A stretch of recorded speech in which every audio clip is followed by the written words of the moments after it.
hello student बहुतो स्टूडेंटे आमाলৈ message দি সুধি আছে যে আজি ৰিজাল্ট দিব নেকি বা তেওঁলোকৰ কেতিয়া ৰিজাল্ট দিব এনেকুৱা ধৰণৰ বহুতো প্ৰশ্ন তেওঁলোকে সুধি আছে আৰু বহুতে এইটো স্ক্ৰিনশ্বট দি আছে দি কৈ আছে তেওঁলোকৰ ৰিজাল্ট দিব নেকি ঠিক আছে তাৰ পিছত বহুতে কৈ আছে যে 25 এপ্ৰিলৰ ৰিজাল্ট দিব তো এনেকুৱা ধৰণৰ বহুতো প্ৰশ্ন তেওঁলোকৰ আছে গটেইখিনি কথা আজি আমি এই ভিডিঅ'টোত ডিসকাশন কৰিম লগতে এই স্ক্ৰিনশ্বটটো বিষয়ে আজি আমি এই ভিডিঅ'টোত ডিসকাশন কৰিম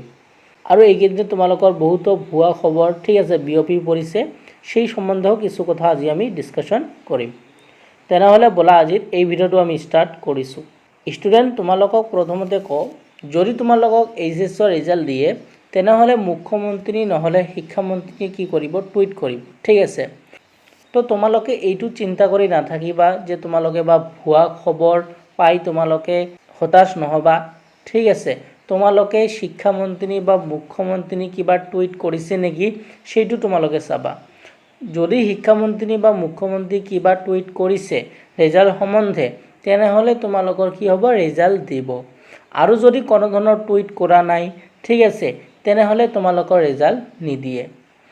তোমালোকক ৰিজাল্ট দিয়াৰ আগত তোমালোকক বস্তুখিনি জনাই দিব ঠিক আছে তো তোমালোকে ইমান চিন্তা কৰিব নালাগে এইকেদিনে সোশ্যাল মিডিয়াত বহুতো ভুৱা খবৰ বিয়পি পৰিছে যাৰ ফলত ছাত্ৰ ছাত্ৰীসকলে আমালৈ মেছেজ দি সুধে ঠিক আছে তো তোমালোকে কি কৰিবা তোমালোকে কিবা অফিচিয়েল নোটিফিকেশন আহিছে নেকি তোমালোকে চাবা ঠিক আছে মুখ্যমন্ত্ৰী বা শিক্ষামন্ত্ৰী কিবা টুইট কৰিছে নেকি সেইবোৰ চাবা যদি কৰিছে তেনেহলে ৰিজাল্ট দিব আৰু বহুতে কৈ আছিল যে এই স্ক্ৰিনশ্বটটো দি আছিল ঠিক আছে তো তোমালোকৰ আসাম হাইয়াৰ সেকেন্ডাৰী যেটো ওয়েবসাইট এইটোত তোমালোকৰ এইটো দেখাই আছে মই যেতিয়া ভিডিওটো বনাইছো তেতিয়া দেখুৱাই আছে কিন্তু হয়তো ভিডিওটো আপলোড দিয়াৰ পিছত সেটো ভাল হৈ যাব পাৰে তোমালোকে এবাৰ চাবা তো এই যেটো স্ক্ৰিনশ্বট এইটো তোমালোকৰ ৰিজাল্ট আপলোড কৰিব পাৰে বা অন্য কোনো ধৰণৰ কাম থাকিব পাৰে ঠিক আছে যে তোমালোকে ডাইৰেক্ট ক'ব নোৱাৰা যে এইটো এনেকুৱা হৈছে মানে আমাৰ ৰিজাল্ট আপলোড কৰি আছে কৰিবও পাৰে কিন্তু আৰু বহুত বেলেগ কাম থাকে তো সেইবোৰো তেওঁলোকে কৰিব পাৰে তো আমি ডাইৰেক্ট ক'ব নোৱাৰো যে ৰিজাল্ট আপলোড কৰি আছে কিন্তু হা তোমালোকৰ ৰিজাল্ট অতি সোনকালে আহিব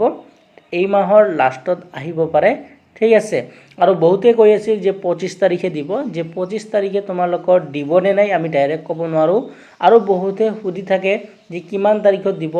আমি কোনেও ক'ব নোৱাৰো যে কিমান তাৰিখে দিব যেতিয়ালৈকে মুখ্যমন্ত্ৰী বা শিক্ষামন্ত্ৰীয়ে টুইট নকৰে আমি ক'ব নোৱাৰো যে ইমান তাৰিখত দিব বা ইমান তাৰিখত দিব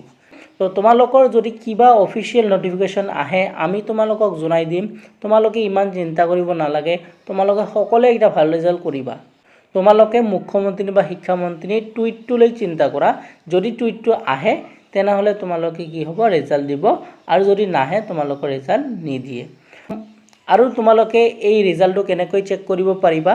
সেই কথাটো তোমালোকে আগতে জানি লোৱা তেনেহলে যিদিনা ৰিজাল্ট দিব তোমালোকে ৰিজাল্ট চেক কৰিব পাৰিবা তো মই এই ৰিজাল্ট কেনেকৈ চেক কৰিব পাৰিবা তাৰ কাৰণে এটা ভিডিও বনাই দিছো সেই ভিডিওটোত মই তোমালোকক A to Z কৈছো হা কোনটো এপৰ দ্বাৰা বা কোনটো ওয়েবসাইটৰ দ্বাৰা তোমালোকে চেক কৰিব পাৰিবা তোমালোকে স্ক্ৰিনৰ সেই থাম্বনেলটো দি দিম তোমালোকে আমাৰ চেনেলত গৈ সেই ভিডিওটো চাই লবা নতুবা মই ডেসক্ৰিপচনতো তোমালোকক লিংক দি দিম